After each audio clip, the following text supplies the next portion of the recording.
सत्य वचन, अमर वचन, जीवित वचन, दिव्य वचन, सत्य वचन, अमर वचन, जीवित वचन। साई दा बामा बनी दा बामा बगैर सनी रे सनी रे सनी रे सनी रे सा। दिव्य वचन, सत्य वचन, अमर वचन, जीवित वचन, दिव्य वचन, दिव्य वचन।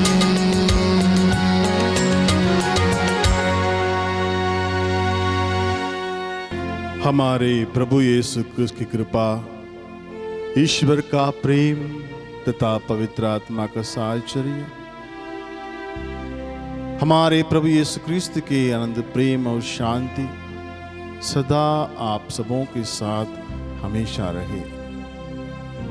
प्रभु क्रिस्त में प्रिय भाई और बहनों, आज हम लोग मनन चिंतन करते हैं एक साथ मिलकर स्वर्ग राज के बारे में, यानी ईश राज के बारे में।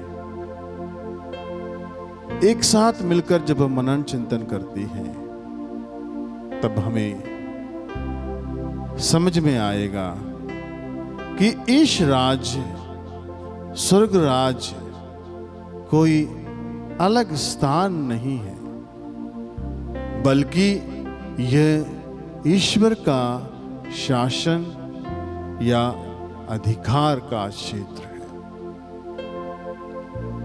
इसलिए प्रभु यीशु क्रिस्त अपने इस राज्य की घोषणा को, अपने मिशन कार्य को, जिसे पूरा करने के लिए स्वर्गीय पिता परमेश्वर ने प्रभु यीशु क्रिस्त को इस संसार में भेजा है। जब प्रभु यीशु क्रिस्त संसार में हम सबों के खातिर स्वर्गीय पिता के इच्छा को स्वीकार करते हुए संसार में आए, वो अपने मिशन कार्य को इसी वचन के साथ शुभारंभ करते हैं। संत मत्ती के सुसमाचार अध्याय 4 वाक्य 17 में प्रभु कहते हैं, पश्चाताप करो, स्वर्ग का राज्य निकट आ गया है। ना केवल प्रभु यीशु क्रिस्त और उसके पहले संत यूहन्ना बपतिस्ता भी संत मत्ती के सुसमाचार अध्याय 3 वाक्य 2 में भी कहते हैं, पश्चाताप करो, स्वर्ग का राज्य निकट आ गया है। यानी प्रभु यीशु भी, संत यूहन्ना बपतिस्ता भी हम सबों से आग्रह करते हैं कि हम अपने जीवन की ओर नजर डालें। हम कहां पर हैं, हम किस हालात में हैं, हमारा जीवन किस ओर हम सबों को लेके चलता है, हमारे मन, वचन, कर्म कहां हमको लेके चलता है, हम किस ओर मुड़े हैं। इसलिए आज जब हम स्वर्ग राज के बारे में मनन चिंतन करते हैं, हमें प्रभुवर बुलाते हैं, निमंत्रण देते हैं कि हम अपने आप को ईश्वर के चरणों पर रखकर मनन चिंतन करें, विचार करें, ताकि प्रभुवर जिस तरह से हमसे कहते हैं, पश्चाताप करो, स्वर्ग का राज्य निकट आ गया है। और यही नहीं, संत लूकास का सुसमाचार अध्याय 17 वाक्य 20 और 21 में भी हम लोग पाते हैं, जब उनके सम्मुख लोग प्रश्न करते हैं, फरीसी आकर प्रभु से पूछते हैं। फरीसियों ने उनसे पूछा कि ईश्वर का राज्य कब आएगा, तो ईसा ने उन्हें उत्तर दिया, ईश्वर का राज प्रकट रूप से नहीं आता। लोग नहीं कह सकेंगे देखो वह यहाँ है अथवा देखो वह वहाँ है, क्योंकि ईश्वर का राज्य तुम्हारे ही बीच है। यानी प्रभु ना केवल हमें पश्चाताप करने के लिए बुलाते हैं, बल्कि वो हम सबों को हमारे अंतरतम में जाकर देखने के लिए आज हम सबों को प्रेरित करते हैं, ताकि हम अपने आप को देख पाए, अपने आप को परख पाए।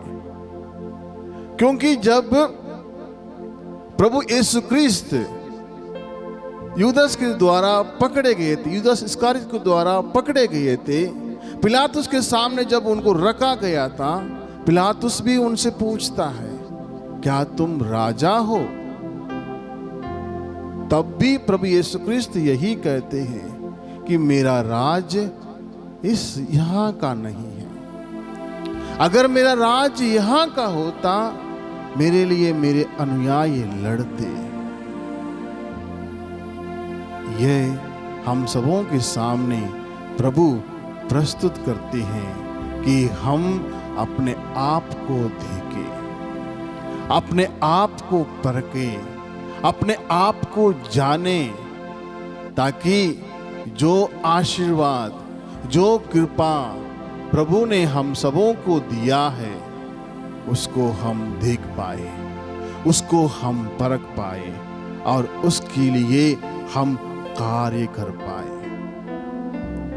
इसलिए प्रभु कृष्ण में प्रिय भाई और बहनों, हमें अपने पापों के लिए, अपने गुनाहों के लिए, हमारे गलतियों के लिए हमें पछताव करना अनिवार्य है, पछताना अनिवार्य है। जब तक हम अपने आप को देख न पाए, तब तक हम अपने आप में सुधार लेकर नहीं आ सकते हैं। अगर हम सुधार चाहते हैं, तो हमें अपने आप को देखना है, अपने आप को परखना है, अपने आप को जांचना है, तभी हम अपने आप में सुधार ला पाएंगे, तभी हम अपने अंदर प्रभु यीशु ख्रीस्त को देख पाएंगे, तभी हम अपने अंदर दूसरों को भी देख पाएंगे। इसके लिए ही आज प्रभु हम सबों को निमंत्रण देते हैं, बुलाते हैं। और इसके ऊपर संत पौलुस सुंदर तरीके से हम सबों को समझाते हैं कि स्वर्ग राज क्या है। रोमियों को लिखते हुए अध्याय 14 वाक्य 17 में संत पौलुस सुंदर तरीके से हम सबों से कहते हैं कि वो कहते हैं, क्योंकि स्वर्ग ईश्वर का राज खाने पीने का नहीं, बल्कि न्याय, शांति और पवित्र आत्मा द्वारा प्रदत्त आनंद का विषय है। संत पौलुस कहते हैं कि ईश्वर का राज्य खाने पीने की जगह नहीं है, वो न्याय, शांति और पवित्र आत्मा का जगह है। जब जब हम न्याय पूर्वक एक दूसरे के साथ रहते हैं, एक दूसरे को जब जब हम आदर सम्मान देते हैं, जब जब हम एक दूसरे को पूर्ण रूप से अपनाते हैं, जब जब हमारे अंदर एक दूसरे के लिए जगह है, जब जब हम एक दूसरे को सहन करते हैं, जब जब हम एक दूसरे के लिए हम जीते हैं, जब जब हम एक दूसरे के उन्नति के लिए कार्य करते हैं, जब हम एक दूसरे के लिए अपने आप को समर्पित करते हैं, वहां पर स्वर्ग राज है। उसी को ये प्रभु यीशु ख्रीस्त कहते हैं, स्वर्ग राज तुम्हारे ही बीच है। जी प्रभु ख्रीस्त में प्रिय भाई और बहनों, हम अपने आप को देखना है, अपने आप को जानना है, उसी के लिए आज प्रभु हम सबों को बुलाते हैं, निमंत्रण देते हैं इस वचन के द्वारा कि स्वर्ग राज क्या है। स्वर्ग राज हम सब हैं, हम सब स्वर्ग राज हैं, क्योंकि प्रभु यीशु क्रिस्त कहते हैं जहां पर 2 या 3 मेरे नाम से इकट्ठे होते हैं, मैं उनके बीच हूं। वो हमारे बीच उपस्थित हैं जब जब हम प्रेम के बातें करते हैं, जब जब हम ईश्वर के वचनों को एक दूसरे के साथ साझा करते हैं, जब जब हम एक दूसरे के लिए अपने आप को समर्पित करते हैं, जब जब हम एक दूसरे की बड़ाई करते हैं, वहां पर प्रभु है, वहां पर स्वर्ग राज है। उसी को ही आज हम सबों के साथ प्रभु यीशु क्रिस्त एक सुंदर दृष्टांत के द्वारा भी हम सबों को समझाते हैं, भोज के दृष्टांत के द्वारा। पवित्र ग्रंथ में जब हम देखते हैं संत लूका सुसमाचार अध्याय 14 वाक्य 15 से लेके आगे, जब हम देखते हैं वहां पर प्रभु यीशु क्रिस्त स्वर्ग राज्य की तुलना एक भोज के साथ करते हैं, जहां पर एक व्यक्ति, एक अमीर व्यक्ति भोज का आयोजन करते हैं और आयोजन करने के बाद सब कुछ तैयार होने के बाद अपने सेवकों से कहते हैं जाओ, जाकर निमंत्रित लोगों को बुला लाओ। जब सारे सेवक निकल जाते हैं बुलाने के लिए, वहां पर जब वे लोग जाकर निमंत्रित लोगों को बुलाते हैं, लेकिन वहां पर निराशा ही हाथ पड़ता है। कोई कहता है मैं नए विवाह हुआ हूं, मैं नहीं आ सकता।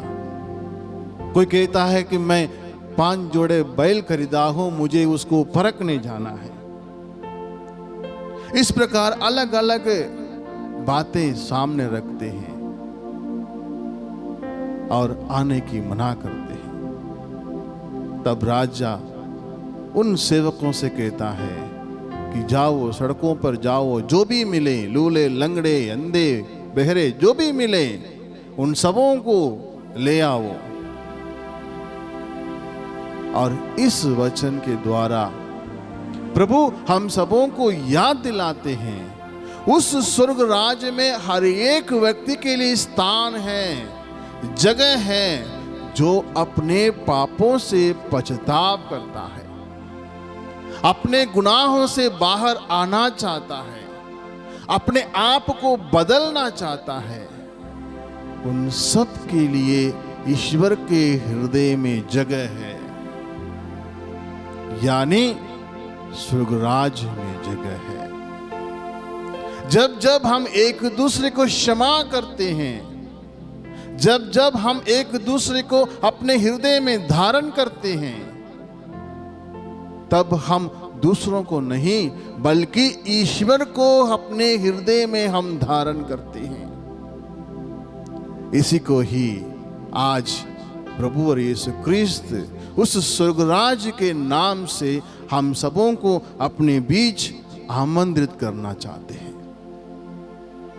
हाँ प्रभु क्रिस्त में प्रिय भाई और बहनों, अगर इस पर हम मनन चिंतन करते हैं, संत मत्ती अपने सुसमाचार अध्याय 5 वाक्य 44 में भी सुंदर तरीके से कहते हैं, प्रभु इस क्रिस्त के वचन को हमारे सामने रखते हैं और कहते हैं, मैं तुमसे कहता हूं अपने शत्रुओं से प्रेम करो और जो तुम पर अत्याचार करते हैं उनके लिए प्रार्थना करो, इससे तुम अपने स्वर्गिक पिता के संतान बन जाओगे।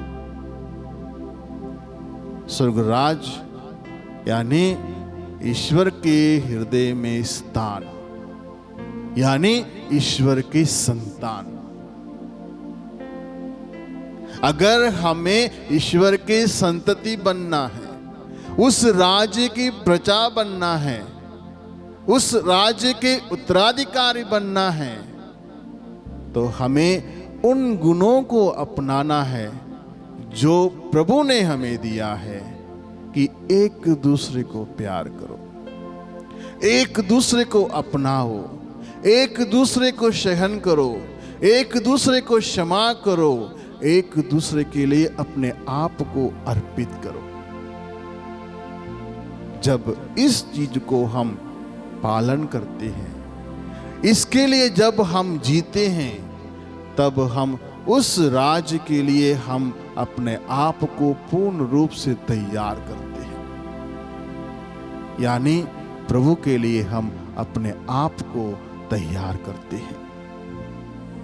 ये स्वर्गराज्य जो है हमें अपने पापमय जीवन से पुण्यमय जीवन की ओर, यानी अपवित्रता से पवित्रता की ओर हमारा एक बुलावा है। स्वर्गराज्य हमें पवित्रता की ओर आगे बढ़ने के लिए हमें एक प्रकार की बुलावा है, हमें निमंत्रण देता है ताकि हम उसकी ओर आगे बढ़े। इसलिए प्रभु कृष्ण में प्रिय भाई और बहनों, उस स्वर्गराज के उत्तराधिकारी बनने के लिए जिसे प्रभु ने हमें एक आशीर्वाद के रूप में दिया है, उसको हम अपनावें और ईश्वर के प्रिय पुत्र पुत्रियां बनकर इस संसार में जिए, ताकि हम अपने मन वचन कर्म के द्वारा, अपने अच्छे आदतों के द्वारा, सही विचारों के द्वारा, सही बोली के द्वारा, सही चरित्र के द्वारा हम ईश्वर के दत्तक पुत्र पुत्रियां बन जाए और ईश्वर हम सबों को अपने हृदय में धारण कर पाए। ईश्वर हम सबों को आशीष एवं कृपा प्रदान करे। आमीन।